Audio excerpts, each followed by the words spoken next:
सोचिए, रात के 2 बजे आप बिस्तर पर हैं, आंखें बंद हैं, लेकिन दिमाग कुछ छोड़ता ही नहीं। कैसे आपका दिमाग आपको धोखा देता है? क्यों आपकी सोच आपको रोकती है? और कैसे ऑब्जर्वर बनकर आप इनर पीस और कंट्रोल पा सकते हैं? अगर आप चाहते हैं कि आपकी ओवर थिंकिंग और एंग्जाइटी कम हो और आप अपनी जिंदगी का मास्टर बने, तो अभी सुनना शुरू करें। और हाँ, बुक फॉर सक्सेस को सब्सक्राइब करें, क्योंकि हम लाते हैं ऐसे ही पावरफुल बुक समरीज और ऑडियो बुक्स जो आपकी जिंदगी, माइंडसेट और ग्रोथ बदल दें। रात के करीब 12 बज चुके हैं। कमरा अंधेरे में डूबा है, बाहर सन्नाटा है और आपकी आंखें धीरे धीरे बंद हो रही हैं। मोबाइल स्क्रीन की रोशनी अब बस यादों की तरह डिम हो गई है, लेकिन दिमाग वो बिल्कुल जाग रहा है। आप करवट बदलते हैं, तकिए को कसते हैं, सोचते हैं बस अब सो जाना है। लेकिन उसी पल दिमाग बोलना शुरू कर देता है। आज जो बात हुई थी, क्या सही किया? अगर कल वो प्रेजेंटेशन फेल हो गया तो? उसने मुझे जवाब क्यों नहीं दिया? अगर फ्यूचर में सब गड़बड़ हो गया तो? बिस्तर पर लेटे लेटे एक पूरी फिल्म चलने लगती है। फिल्म की कहानी आप खुद नहीं लिखते, पर आप इसे देखने के लिए मजबूर हैं। हर सीन एंग्जाइटी से भरा हुआ है। हर डायलॉग आपके डर को एम्पलीफाई करता है। दिन में आप स्ट्रांग लगते हैं, काम करते हैं, लोगों से हंसते हैं, लेकिन जैसे ही रात आती है, दिमाग अपने असली रंग दिखाने लगता है। क्योंकि रात में कोई डिस्ट्रैक्शन नहीं होता, कोई काम नहीं, कोई शोर नहीं, बस आप और आपकी सोच। और यही ओवर थिंकिंग का पहला ट्रैप है। दिमाग आपको कन्विंस करने लगता है कि ये सब सोच जरूरी है, कि अगर अभी इन सब चीजों के बारे में नहीं सोचा तो कुछ गलत हो जाएगा। दिमाग कहता है, मैं तुम्हें बचा रहा हूं, मैं तुम्हें फ्यूचर के लिए तैयार कर रहा हूं। लेकिन सच ये है, वो आपको बचा नहीं रहा, वो आपको थका रहा है।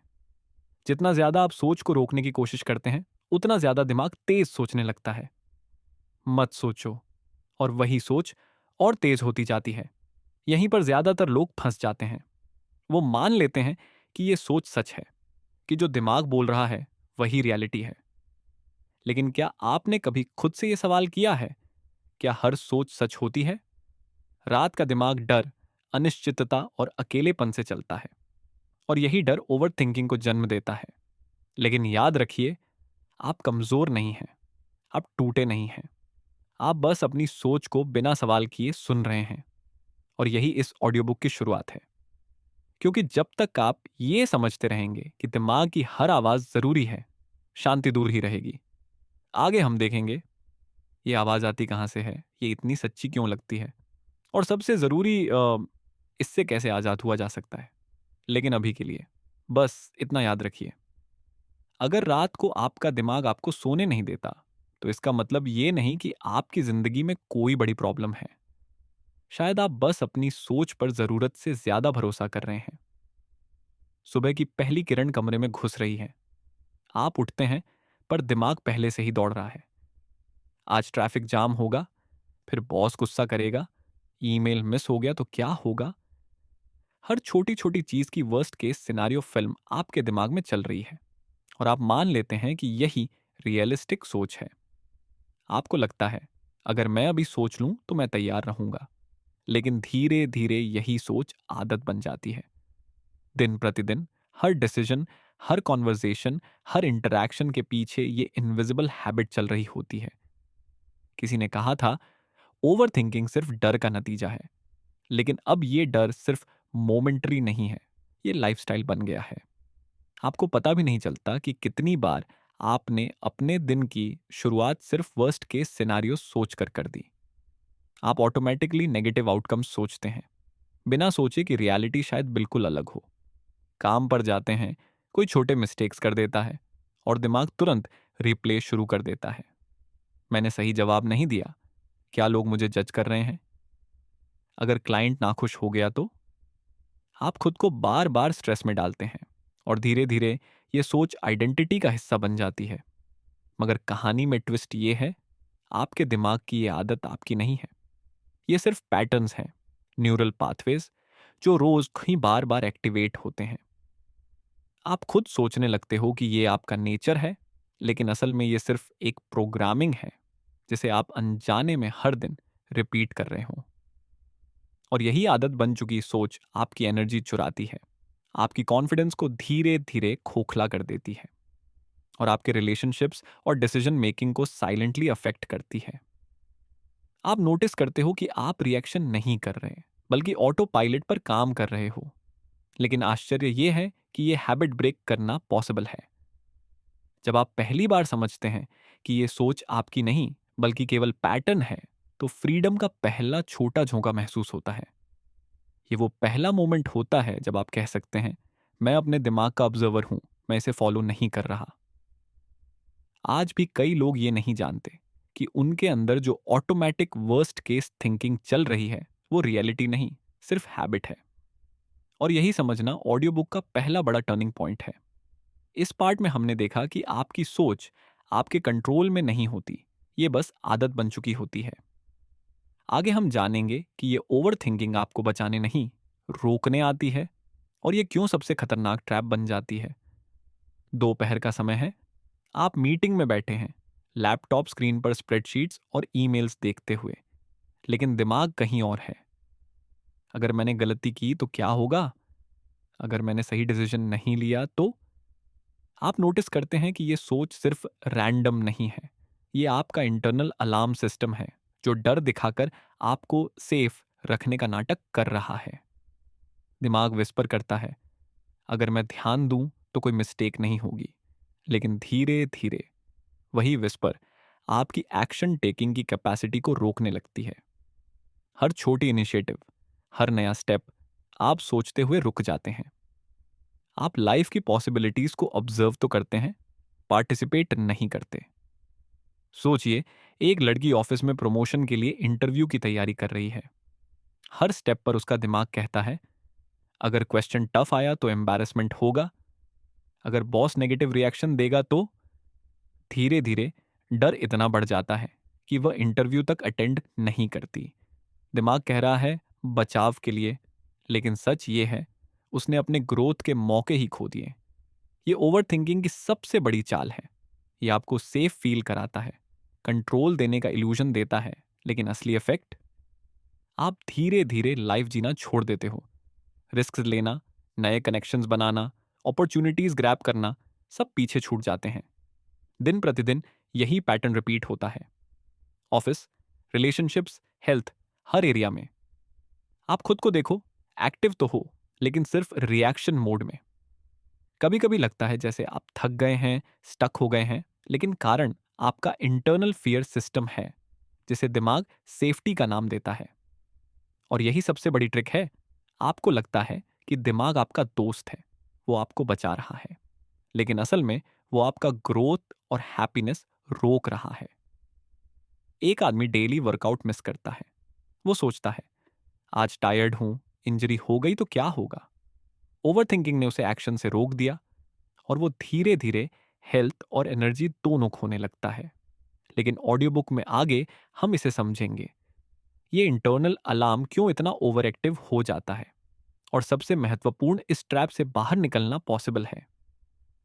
आज हमने देखा कि ओवर थिंकिंग सिर्फ डर दिखाता है, प्रोटेक्ट नहीं करता। ये आपको फ्रीज मोड में डाल देता है और स्लोली लाइफ की वाइब्रेंट मोमेंट्स चुरा लेता है। रात का समय है, कमरे में हल्की रोशनी है और आप बिस्तर पर बैठे हैं। दिल की धड़कन तेज हो रही है, हाथ पसीने से तरबतर हैं और सांसें छोटी छोटी हो रही हैं।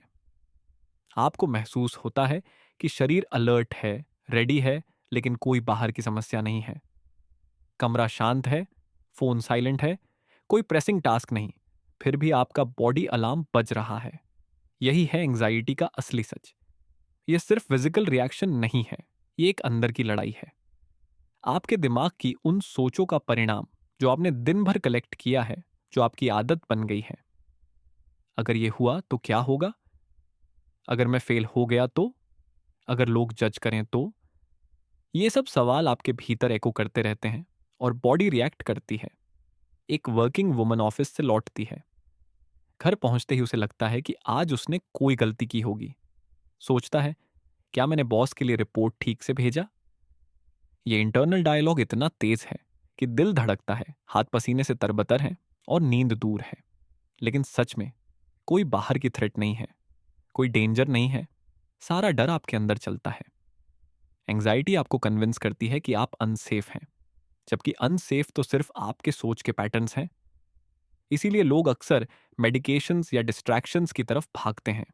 Mobile, TV, scrolling, social media, ये सब अस्थायी राहत देते हैं, पर अंदर की लड़ाई वहीं रहती है।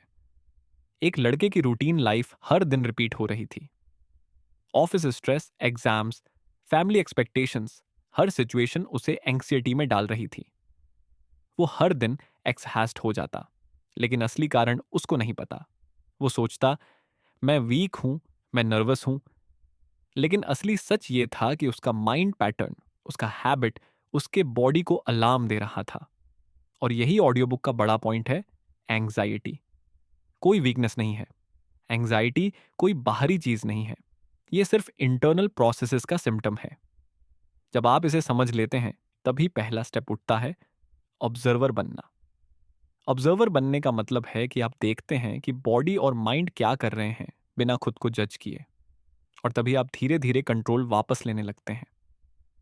सुबह की धूप खिड़की से धीरे धीरे कमरे में घुस रही है। आप उठते हैं, पर शरीर और मन दोनों भारी हैं। कुछ भी किया नहीं, बस सोया था, फिर भी थकावट महसूस हो रही है। छोटी छोटी बातों पर इरिटेशन आ जाता है। आप नोटिस करते हैं कि अचानक कोई कमेंट, कोई नजर या कोई आवाज मूड बदल देती है। ये वीकनेस नहीं है। ये सिग्नल है कि आपका मन और बॉडी ओवर स्टिमुलेटेड है। दिन भर की ओवर थिंकिंग, एंग्जाइटी, स्ट्रेस, सभी जमा होकर आपका इंटरनल बैलेंस तोड़ देते हैं।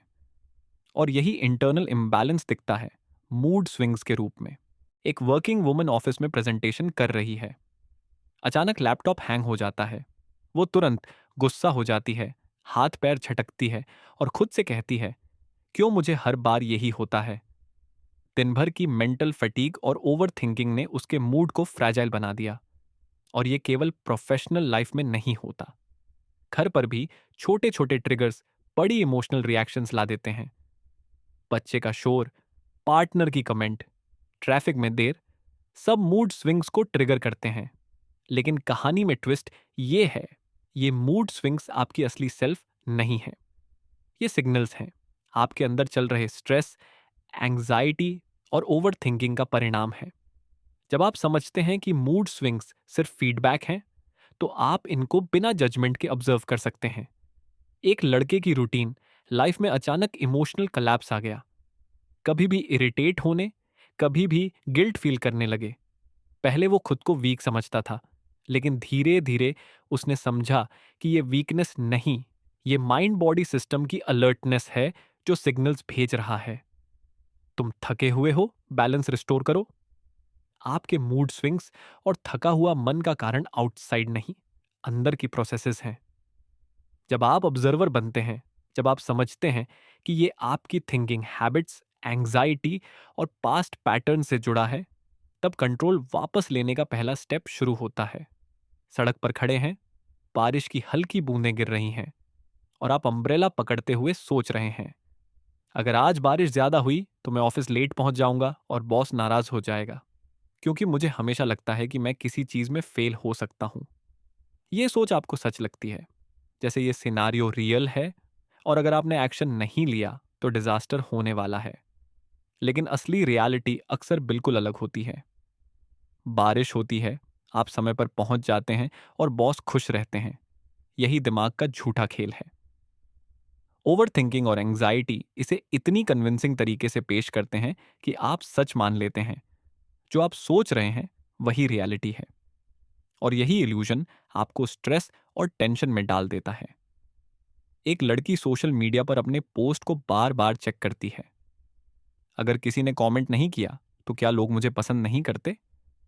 वो सोचती है कि लोग उसके बारे में नेगेटिव सोच रहे हैं। दरअसल लोग बिजी थे या उन्होंने नोटिस ही नहीं किया। रियलिटी और उसकी सोच में बड़ी गैप थी, लेकिन दिमाग से ट्रूथ बना देता है। और यही रीजन है कि हम खुद को बार बार जज करते हैं। मैं फेल हो जाऊंगा, मेरी वैल्यू कम है, लोग मेरे बारे में सोचना शुरू कर देंगे। ये सब थॉट्स इल्यूजन है, लेकिन दिमाग उन्हें रियल बना देता है।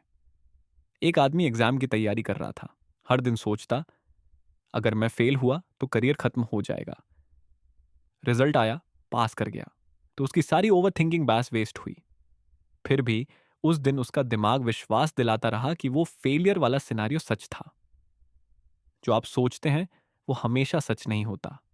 आपके माइंड की automatic thinking patterns, past experiences और फियर बेस्ड असम्पशंस आपको धोखा देती हैं। और अवेयरनेस का पहला स्टेप यही है, सोच को देखकर समझना कि यह सिर्फ सोच है, ये रियलिटी नहीं है। जब आप इसे डिफरेंशिएट करना सीख जाते हैं तो ओवर थिंकिंग और एंग्जायटी दोनों कम होने लगती हैं। रात का समय है, कमरा शांत है, कोई आवाज नहीं, मोबाइल की नोटिफिकेशन भी गायब है। आप सोने की कोशिश कर रहे हैं पर कुछ अजीब सा फीलिंग हो रही है, एक खालीपन, एक बेचैनी। आप नोटिस करते हैं कि जैसे ही साइलेंस आता है आपकी सोच और तेज हो जाती है। यादें, डर और उन छोटी छोटी चिंताएं जो आप दिन में इग्नोर कर देते थे अचानक सरफेस पर आ जाती हैं। क्यों साइलेंस इतना अनकंफर्टेबल लगता है? क्यों हम हर पल खुद को बिजी रखते हैं? Phone, laptop, social media, meetings, calls. क्योंकि खाली समय में हमें अपना इंटरनल डायलॉग फेस करना पड़ता है। हमारी ओवर थिंकिंग, एंग्जाइटी और वो पुरानी आदतें जो हमने इग्नोर की थीं सामने आ जाती हैं। और यही डर, लोनलीनेस का डर, हमें डिस्ट्रैक्टेड रहने पर मजबूर करता है। एक वर्किंग वुमन वीकेंड पर घर में अकेली थी। शुरुआत में उसने बुक्स, टीवी और स्क्रोलिंग में खुद को एंगेज रखा। लेकिन जैसे ही उसने फोन रख दिया, एक सडन टेंशन फील हुआ। सोचा, क्या मैं गलत कर रही हूं? क्या मैं किसी चीज में फेल हो गई हूं? साइलेंस ने उसे कन्फ्रंट किया, उसकी अनदेखी सोच और सप्रेस्ड इमोशंस। कॉलेज का एक लड़का लाइब्रेरी में स्टडी कर रहा था। अराउंड हिम कंप्लीट साइलेंस थी। उसने नोटिस किया कि उसकी माइंड ने अचानक सारे पुराने आर्ग्यूमेंट्स, रिग्रेट्स और डर सरफेस पर ला दिए। उसने महसूस किया कि दिन में उसे यह कन्फ्रंट करने का मौका नहीं मिलता था। Silence forced him to face himself. लेकिन ऑडियो बुक में यही लेसन है, साइलेंस डराने वाली चीज नहीं, गाइड है। ये वो मिरर है जो दिखाता है कि आपके अंदर कौन सी आदतें, फियर्स और थॉट्स कंट्रोल कर रहे हैं। जब आप इससे डरना छोड़ देते हैं और ऑब्जर्वर बन जाते हैं तो यही सॉलिट्यूड आपको क्लैरिटी और इनर पीस देता है। एक आदमी हर रात टीवी या सोशल मीडिया में खो जाता था क्योंकि अकेले बैठना उसे डराता था। एक दिन उसने डिलिबरेटली 10 मिनट साइलेंस में बैठना स्टार्ट किया। पहली बार उसने खुद को देखा, अपनी सोच को महसूस किया और महसूस किया कि जो डर था वह केवल इल्यूजन था। धीरे धीरे उसने डिस्कवर किया कि वो अलोन होने से डरता नहीं, बल्कि अपने अनकंट्रोल्ड थॉट्स से डरता था। साइलेंस का डर नेचुरल है, लेकिन ये आपको रियलिटी से दूर नहीं करता, बल्कि आपसे जो हिडन इमोशंस और थॉट्स हैं उन्हें दिखाता है। जब आप इसे एम्ब्रेस करना सीख जाते हैं तो बिजी रहने की कंपल्शंस अपने आप कम होने लगती हैं और धीरे धीरे अकेलेपन में भी पीस मिलना शुरू हो जाता है। सूरज धीरे धीरे ढल रहा है, कमरा हल्की रोशनी में डूबा है। आप बिस्तर पर बैठे हैं या बालकनी में चुपचाप बैठे हैं। सांसें लंबी और स्टेडी हो रही हैं। शांत महसूस हो रहा है, लेकिन यह साइलेंस अचीवमेंट की तरह नहीं है, क्योंकि पीस कोई ट्रॉफी नहीं है, कोई सर्टिफिकेट नहीं है, कोई एक्सटर्नल वैलिडेशन नहीं मांगती। हम अक्सर सोचते हैं कि इनर पीस पाने के लिए कुछ बनना होगा, perfect mindset, perfect routine, perfect life. लेकिन सच में पीस का रास्ता सिर्फ छोड़ने में है। छोड़ना पुराने फियर्स, छोड़ना ओवर थिंकिंग, छोड़ना उन थॉट्स को जो सच लगते हैं लेकिन असल में हैबिट हैं। एक लड़की जो हमेशा बिजी रहती थी, फोन, ईमेल्स, मीटिंग्स, उसने सोचा कि पीस सिर्फ तब आएगी जब उसकी सारी रिस्पॉन्सिबिलिटीज परफेक्ट होंगी। लेकिन जैसे ही उसने डिलिबरेट पॉज लिया, अपने इंटरनल डायलॉग को ऑब्जर्व किया, उसने महसूस किया कि असली पीस उसकी थिंकिंग हैबिट्स में छुपा है, किसी एक्सटर्नल चीज में नहीं। एक आदमी जो हर रोज एंग्शियस रहता था, फ्यूचर की प्लानिंग, पास्ट की रिग्रेट्स, सोशल कंपैरिजंस, उसने सिर्फ एक आदत छोड़ी। डेली माइंड को एंडलेस स्क्रोलिंग और जजमेंट में एंगेज करने की जगह उसने सिर्फ ऑब्जर्वर बनना शुरू किया। पहली बार उसने महसूस किया कि जो टेंशन था वो इंटरनल था और अब वो धीरे धीरे रिलीज होने लगा। पीस बनने की चीज नहीं है, पाने की चीज नहीं है। पीस तब आती है जब आप अपने अंदर के अननेसेसरी बैगेज, इल्यूजनरी फियर्स और ओवर एक्टिव थॉट्स को छोड़ देते हैं। जब आप ऑब्जर्वर बनते हैं और अपनी सोच को कंट्रोल करने की कोशिश छोड़ देते हैं, तब शांति अपने आप आती है। एक आदमी जो हमेशा स्ट्रगल और स्ट्रेस में रहता था, उसने डेली लाइफ की सारी एक्सपेक्टेशंस और कंपल्शंस को स्टेप बाय स्टेप छोड़ना शुरू किया। पहली बार उसने महसूस किया कि उसने कोई बड़ा एक्शन नहीं लिया, कोई अचीवमेंट नहीं की, बस छोड़ दिया, और वही छूट उसे इनर पीस दे गया। आज के इस पार्ट में यही सबसे बड़ा लेसन है। शांति पाने के लिए कुछ बनने की जरूरत नहीं, कुछ छोड़ने की जरूरत है। और यही नॉलेज आपको अपनी ओवर थिंकिंग, एंग्जाइटी और मूड स्विंग से बाहर निकालने में हेल्प करता है। जब आप ऑब्जर्वर बनते हैं, अपनी सोच को पहचानते हैं, ओवर थिंकिंग और हैबिचुअल फियर्स को छोड़ते हैं, तब समझ आता है पीस कभी कहीं नहीं मिलती, ये हमेशा अंदर थी, बस हमें उसे रिकॉग्नाइज करना था। रात की हल्की ठंडी हवा कमरे में घुस रही है। आप बिस्तर पर लेटे हैं, आंखें बंद हैं और यूजुअल दिमाग की दौड़ शुरू होती है। लेकिन इस बार कुछ अलग है। आप नोटिस करते हैं कि थॉट्स आ रहे हैं, चल रहे हैं, लेकिन आप उन्हें चेस नहीं कर रहे। आप ऑब्जर्वर हैं। आप केवल देख रहे हैं। दिल की धड़कन, सांसों की रिदम, हाथों पैरों की हल्की ट्विच, सब आपका रियलिटी में होना महसूस कराते हैं। ओवर थिंकिंग आ रही है, मूड स्विंग्स की पुरानी यादें आ रही हैं, एंग्जाइटी की हल्की लहरें भी आ रही हैं, लेकिन आप अब रिएक्ट नहीं कर रहे। आप सिर्फ अवेयर हैं। एक वर्किंग वुमन जो सालों से हर छोटी बात पर टेंस रहती थी, आज पहली बार महसूस कर रही है कि वो अपने इंटरनल डायलॉग से अलग है। जो थॉट्स उसे डिस्टर्ब कर सकते थे, वो अब उसकी लाइफ कंट्रोल नहीं कर रहे। बस अवेयरनेस है, और वही अवेयरनेस उसे काल्म रख रही है। एक आदमी जो हमेशा स्ट्रेस और फियर में रहता था, उसने ऑब्जर्वर बनना सीखा। अब रात में जब फोन साइलेंट है, ऑफिस की टेंशन खत्म हो चुकी है, उसके अंदर एक रेयर काल्मनेस है। ये काल्मनेस एक्सटर्नल नहीं, इंटरनल रियलाइजेशन का परिणाम है। और यही ऑडियो बुक का फाइनल हीलिंग मोमेंट है। समझना कि थॉट्स सिर्फ थॉट्स हैं, ओवर थिंकिंग सिर्फ हैबिट है, एंग्जाइटी सिर्फ सिग्नल है, और मूड स्विंग्स सिर्फ फीडबैक हैं। जब आप इसे ऑब्जर्वर के रूप में देखना सीखते हैं, तब धीरे धीरे आपकी इनर वर्ल्ड हील होती है। एक रात फिर आती है, दिमाग चलता है, लेकिन अब आप शांत हैं। आपने अपनी थिंकिंग हैबिट्स को पहचाना, अपने इंटरनल अलार्म्स को समझा, और अपनी लाइफ को वापस कंट्रोल में लिया। आप जानते हैं कि पीस एक्सटर्नल नहीं, इंटरनल अवेयरनेस की शुरुआत है। इस हीलिंग मोमेंट में यही लेसन है। शांति पाने के लिए कुछ अचीव नहीं करना पड़ता, बस अपनी सोच को ऑब्जर्व करना और अननेसेसरी स्ट्रेस को छोड़ना काफी है। और अब आप अपने दिमाग का मास्टर बन चुके हैं। दोस्तों, आज की इस ऑडियो बुक में हमने जाना कि हमारे थॉट्स हमेशा सच नहीं होते, और over thinking, anxiety, mood swings को ऑब्जर्वर बनकर कैसे हैंडल किया जा सकता है। अगर आपको ये वीडियो पसंद आया तो लाइक और शेयर जरूर करें, ताकि और लोग भी अपनी सोच को समझकर इनर पीस पा सकें। सब्सक्राइब करें हमारे चैनल बुक फॉर सक्सेस को, क्योंकि यहाँ हर वीक हम लाते हैं ऐसे ही पावरफुल बुक समरीज और ऑडियो बुक स्क्रिप्ट्स जो आपकी जिंदगी, माइंडसेट और ग्रोथ को बूस्ट करें। कमेंट में बताइए कि आज का पार्ट आपको सबसे ज्यादा रिलेटेबल कब लगा। और हाँ, नोटिफिकेशन बेल दबाना मत भूलिए, ताकि कोई भी नई ऑडियो बुक मिस न हो। याद रखिए, आपकी ग्रोथ आपके हाथ में है, और हम यहाँ हैं हर कदम पर आपको गाइड करने के लिए।